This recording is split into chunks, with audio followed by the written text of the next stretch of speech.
Sekarang kita akan membahas tentang anestesi spiritual ya. Waktu melakukan amputasi, dokter itu bilang begini, silahkan minum obat tidur dulu atau obat bius dulu. Dia nggak usah. Lah gimana kalau nggak usah?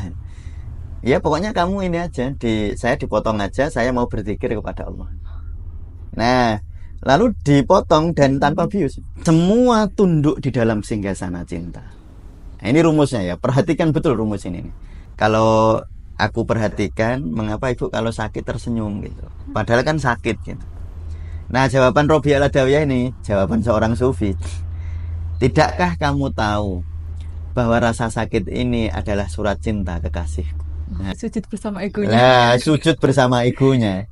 Kalau tadi bersama tubuhnya, bahkan nanti bersama egonya. Bahkan rasa akuku ini aku sungkurkan, aku sujudkan kepada.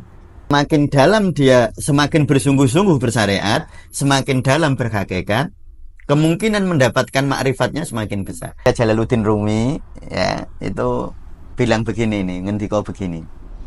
Kalau kamu mencintai daging dan darah, maka akan ada kata perpisahan. Tetapi kalau kamu mencintai jiwa, maka cintamu abadi. Makanya kalau dalam rumus rasa sakit sama dengan sakit fisik plus sakit emosi. Ja'al haqqu wa zahaqal batil. Ketika datang hak, maka yang batil akan pergi. Ketika datang cinta, maka kesakitan akan sirna.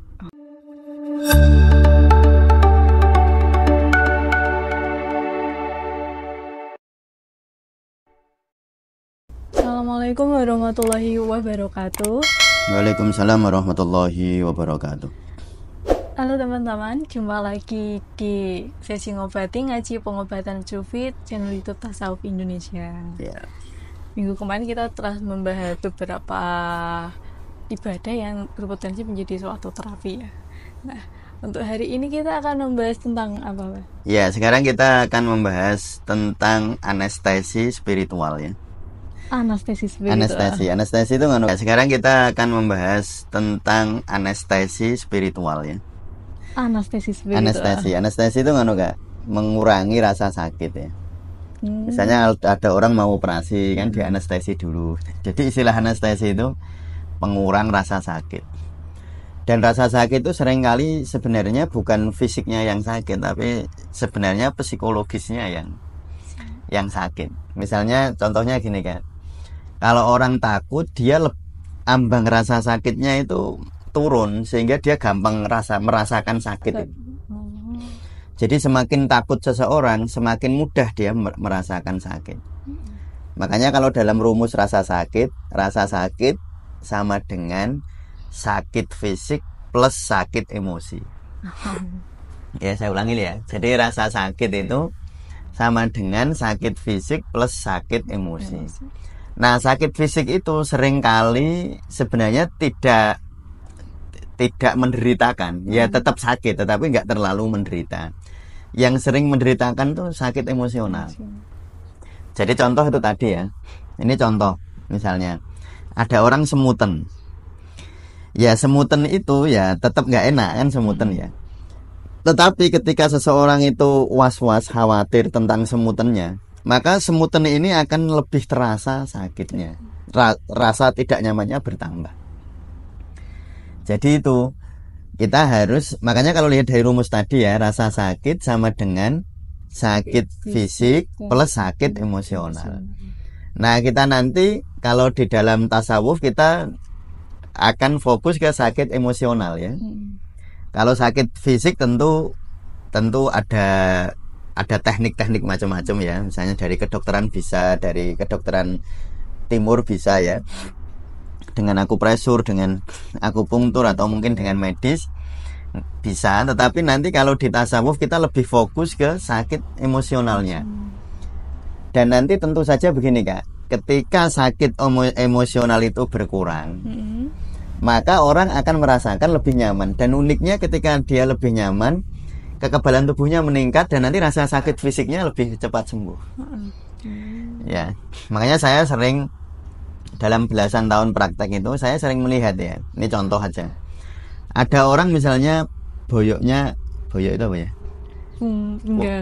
pinggang ya, pinggangnya sakit misalnya, itu rasa sakitnya secara fisik didiagnosis sama oleh dokter, didiagnosis si A saraf kejepit, si B saraf kejepit, sama diagnosisnya. Letak tulang yang sakit juga sama, misalnya sama-sama di lumbal 5, si A sakitnya di tulang perut 5, lumbal itu tulang perut ya, nanti ada tulang ekor di bawah tulang perut ya. Ada yang si B juga sakit di lumbal 5, tetapi si A itu bengok-bengok teriak-teriak kesakitan, si B ya sakit tetapi sakitnya biasa. Nah, yang membedakan itu di situnya, di rasa sakit emosional. Karena kalau fisiknya sama, harusnya cara mengeluhnya kurang lebih sama harusnya ya. Nah, tetapi ternyata enggak. Dan itu sering kita lihat kan dalam keseharian. Ada orang itu cenderung misalnya sama-sama sakit tipes. Yang satu dibesuk masih senyum-senyum. Yang satu dibesuk wajahnya itu wajah kesakitan. Jadi itu di mana letak bedanya? Letak bedanya adalah di rasa sakit emosional. Nah, itulah peran tasawuf. Nanti bagaimana cara kita, tekniknya agar rasa sakit emosional ini berkurang. Kalau dari kayak cerita-cerita gitu aja mungkin dari para sufi terdahulu tentang rasa sakit. Oh iya, rasa sakit itu banyak sekali ya cerita-cerita ya. Saya agak, misalnya contoh ya yang saya selalu ingat itu Robiah Al-Adawiyah ya. Robiah Al-Adawiyah kan seorang sufi perempuan yang luar biasa. Beliau itu pernah gerah pendarahan karena beliau perempuan ya. Nah, tetapi uniknya beliau itu kalau gerah tersenyum gitu. Beliau kalau gerah tersenyum. Lalu tanya kan sama muridnya, "Ibu, kalau aku perhatikan mengapa Ibu kalau sakit tersenyum gitu? Padahal kan sakit gitu." Nah, jawaban Robiah Al-Adawiyah ini, jawaban seorang sufi. "Tidakkah kamu tahu bahwa rasa sakit ini adalah surat cinta kekasihku?" Nah, coba ya, Kak Ami bisa membayangkan ketika orang memaknai sakit seperti itu, masuk di dalam hakikatnya sakit. Kalau kita hanya berada di dalam syariatnya sakit, tentang fenomena fisiknya, nah kita nggak bisa masuk ke kedalaman hakikat dan memaknainya biasanya dangkal. Yang maknanya sakit ini gimana kalau aku mati, kalau kok jahat sekali dunia ini kan gitu ya. Biasanya orang kalau sakit kan gitu, ini kok dunia jahat sekali. Apalagi kalau sakitnya karena makanan tertentu menurut dia misalnya, ya menyalahkan makanan, menyalahkan macam-macam. Lah itu yang membuat sakit tambah sakit. Ada lagi seorang kisah, ini seorang hakim agung ya, saya lupa namanya. Ya sebut saja Abdullah gitu. Nah, tapi ini ada, saya punya kisah-kisah kumpulan seperti itu ya. Beliau itu suatu ketika kami itu sakit, kakinya istilahnya ya gangren itu luka gitu ya. Nah, setelah diobservasi oleh para dokter kekhalifahan ya, karena beliau seorang hakim agung, beliau diputuskan untuk diamputasi. Ya tentu saja kalau amputasi butuh anestesi. Butuh di obat bius lah ya. Nah, waktu melakukan amputasi, dokter itu bilang begini, silahkan minum obat tidur dulu atau obat bius dulu. Dia nggak usah. Lah gimana kalau nggak usah? Ya pokoknya kamu ini aja, saya dipotong aja, saya mau berzikir kepada Allah. Nah, lalu dipotong dan tanpa bius. Nah, ini yang dugaan saya, mengapa beliau tidak merasakan, ya mungkin merasakan sakit ya, tetapi rasa sakitnya tidak berlebihan. Hebatnya itu setelah diamputasi kan kakinya diberikan ke beliau. Ini kakinya Pak Hakim itu, Pak Abdullah itu. Nah, beliau begini memaknai sakitnya. Nah, ini yang membuat mengapa tadi waktu diamputasi itu beliau tidak merasakan sakit berlebihan. Beliau bilang begini, "Ya Allah, sudah puluhan tahun Engkau titipkan kaki ini kepadaku. Hari ini aku kembalikan kaki ini kepadamu. Alhamdulillah selama berpuluh-puluh tahun kaki ini bersamaku, aku tidak pernah membawanya ke tempat-tempat maksiat. Terima kasih ya Allah, Engkau telah titipkan kaki ini kepadaku." Loh itu. Cara memaknainya. Makanya orang-orang dengan model spiritualitas yang tinggi ya tetap gerah kan. tetap gerah, tetap ada gerahnya karena fisik itu sunnatullahnya begitu. Ya kan, fisik itu sunnatullahnya setelah umur 30 tahun kan di puncak kehebatan fisik ya. 20 sampai 30 tahun. Nanti setelah itu turun dia. Turun dan makin renta, makin aus. Makanya orang soleh pun sakit. Tetapi karena memaknainya sakit itu seperti tadi contoh-contoh misalnya Robi'ah Al-Adawiyah ini sakit dimaknani sebagai surat cinta kekasih. Lalu si Hakim Agung tadi, Abdullah yang Hakim Agung yang luar biasa tadi, beliau memaknai rasa sakit atau memaknai tubuhnya adalah titipan Allah semata. Jadi bukan berarti yang spiritualitas tinggi itu nggak bisa sakit ya, bahkan Nabi pun juga Nabi gerah, Nabi Ayub gerah. Makanya gini ya, jangan dimaknani bahwa dunia ini tuh gini, kalau saya berzikir terus saya akan sehat terus itu ya, jangan dimaknani begitu, nanti kita jadi materialis kalau kayak gitu. Beragama atau bersufi secara material, bahwa memang betul ketika orang berzikir kemungkinan sehatnya lebih besar, tapi ya tetap kemungkinan kan tetap kemungkinan. Bahkan misalnya orang dalam penelitian sekalipun kan mesti ada ini biasnya kan. Misalnya gini, kalau orang berzikir yang sehat misalnya 100 orang, yang sehat lebih banyak daripada yang tidak berzikir misalnya. Ya ini contoh misalnya penelitiannya hasilnya begitu. Tapi kan hanya lebih banyak, nggak semua. Nah jadi kita jangan lalu mengatakan misalnya ada orang sakit tuh terus kita lurui atau kita kritik, kamu itu kurang pasrahmu maka sakit, ya jangan begitu ya, itu namanya menghakimi orang lain. Nah jadi tidak berarti ya tadi seperti disampaikan kami, tidak berarti bahwa orang soleh lalu nggak sakit ya, bahkan para nabi sakit ya, para nabi ya sedo ya meninggal, para wali ya coba ini mungkin teman-teman sufi yang mengenal kehidupan para wali ya beliau sakit juga. Jadi sakit itu hukum alamnya, cuma yang beda itu di sakit emosional itu loh kan. Kalau sakit fisik semua orang akan akan cenderung mengalaminya, semua orang, karena memang tadi secara fisik kan ada ausnya ya, tubuh itu secara fisik kan ada rentanya gitu ya. Tentu misalnya ototnya orang umur 20 tahun dibandingkan ototnya orang 70 tahun ya berbeda. Ya berbeda, nggak bisa tidak. Ya itu memang kecenderungan alam begitu. Makanya kalau sakit fisik sama, tapi sakit emosional berbeda. Kalau para sufi sakit emosional minimal sekali sakit emosionalnya. Tapi kalau orang-orang awam seperti kita, sakit emosional lebih dominan. Jadi kayak tadi yang saya ceritakan, ketakutannya, rasa memilikinya yang berlebihan. Jadi misalnya gini ya kayaknya, ada orang yang sangat mencintai, sangat mendambakan kecantikan. Contoh nih. Jadi Tuhannya dia itu kecantikan. Jadi semua upayanya itu untuk cantik.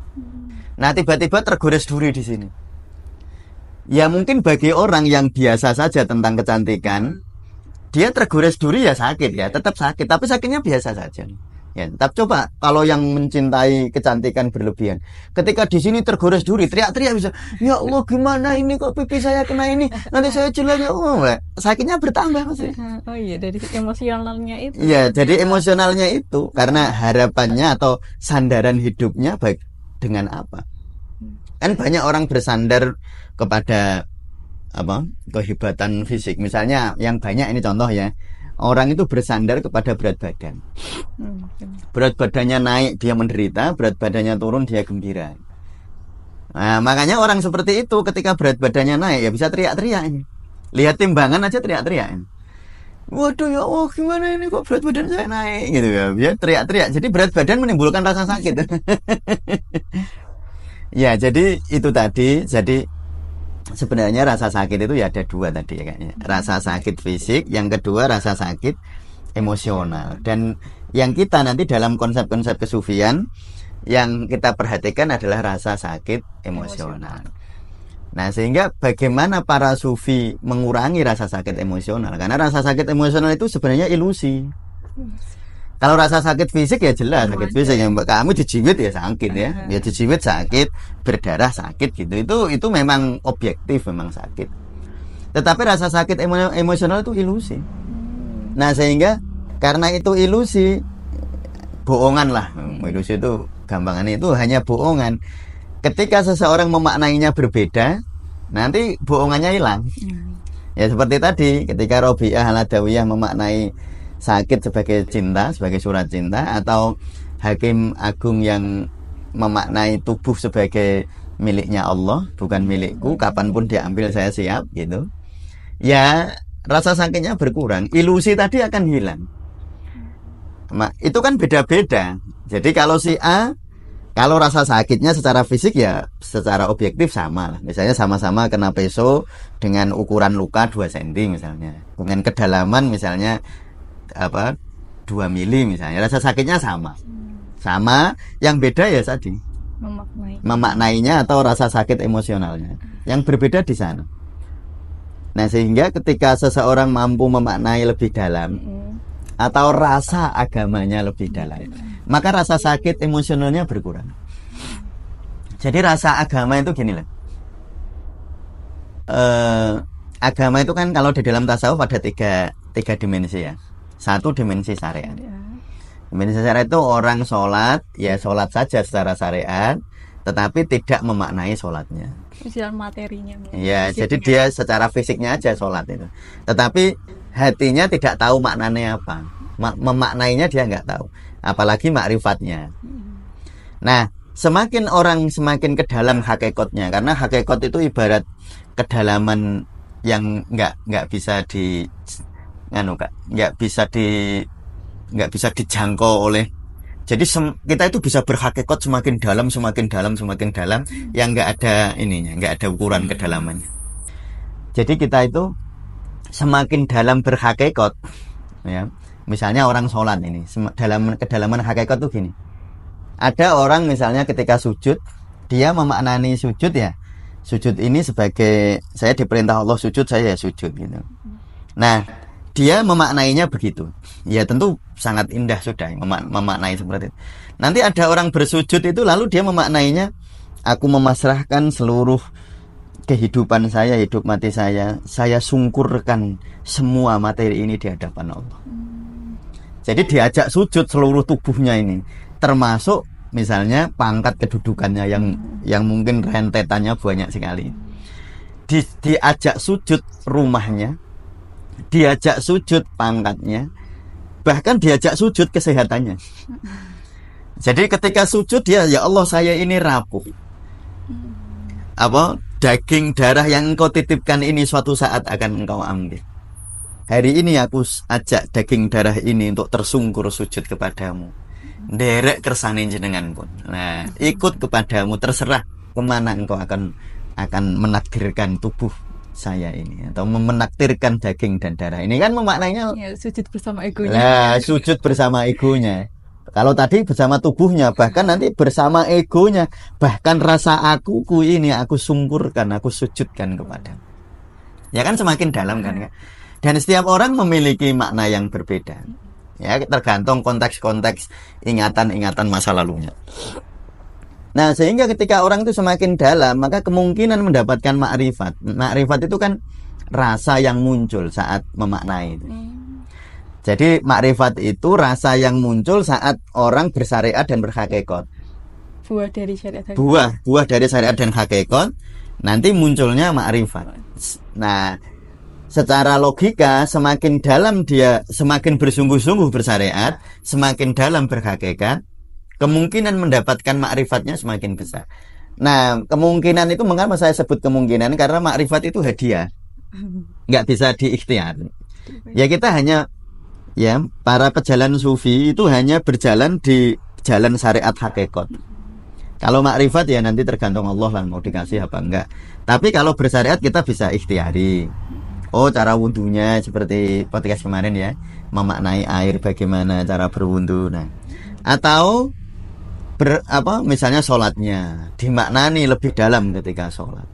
Nah, nanti kan Allah menghadiahi makrifat.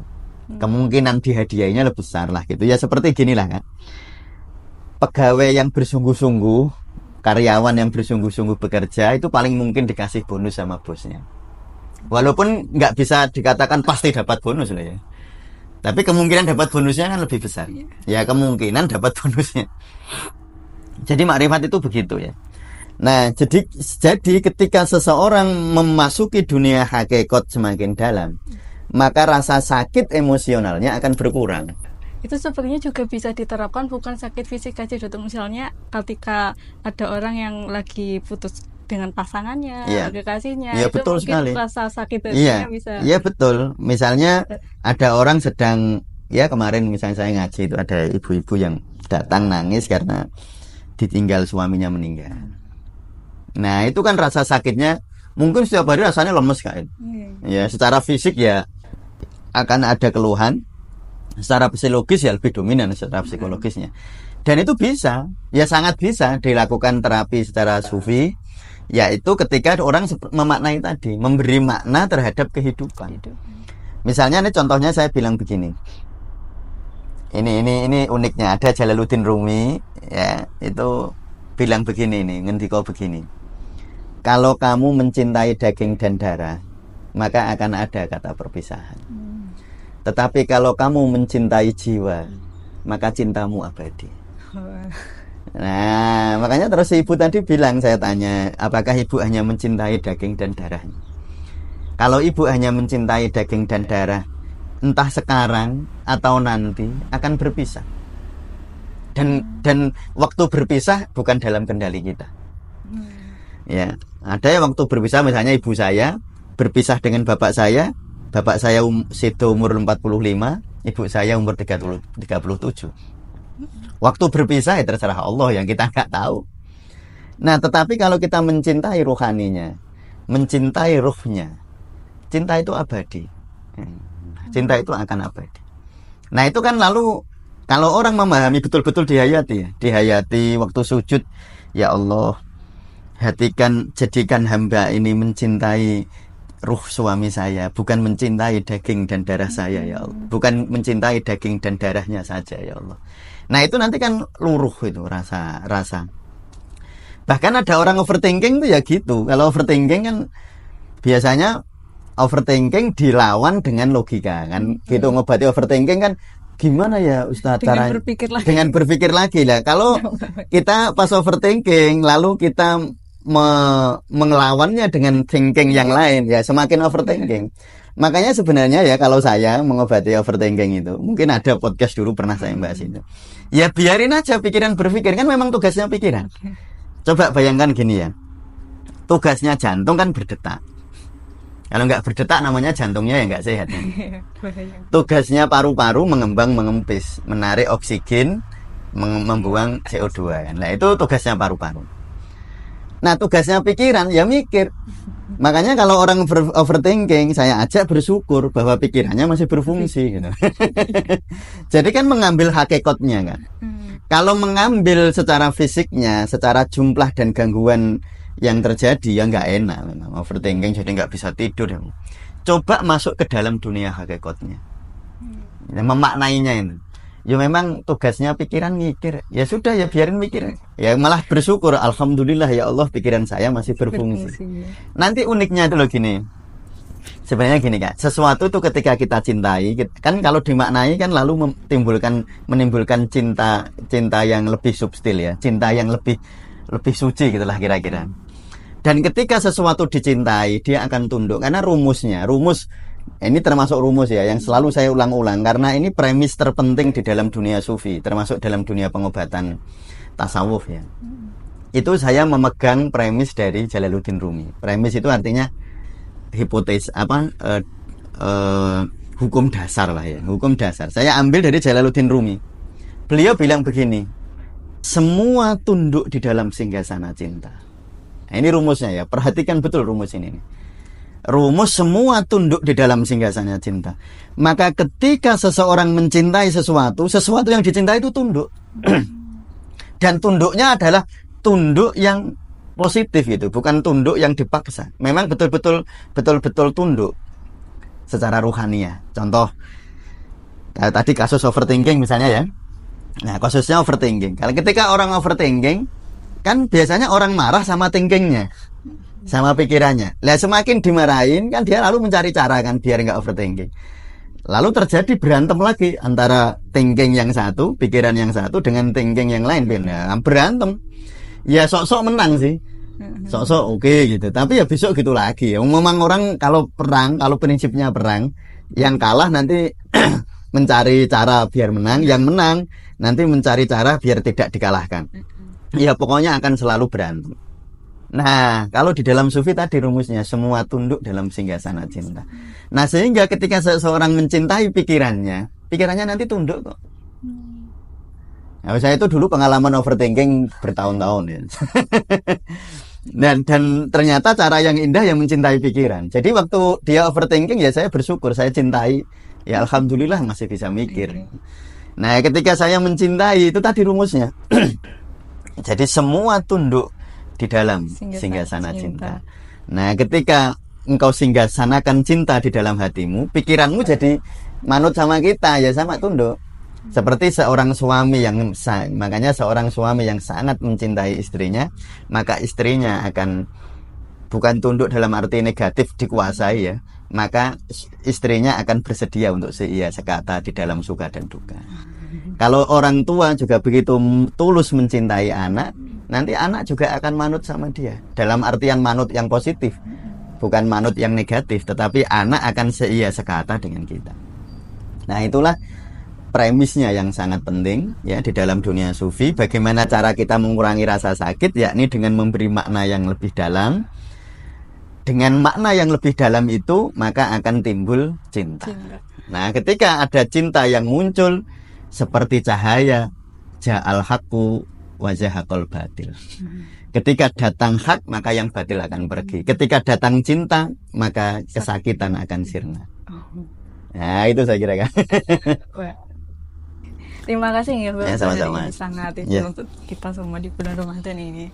Oke, untuk podcast hari ini kita cukupkan ya teman-teman. Semoga kita bisa memaknai segala peristiwa di hidup kita dengan lebih dalam, sehingga kita akan tahu bahwa semuanya sebenarnya itu wujud cinta darinya kepada kita. Oke, terima kasih. Wassalamualaikum warahmatullahi wabarakatuh. Waalaikumsalam warahmatullahi wabarakatuh.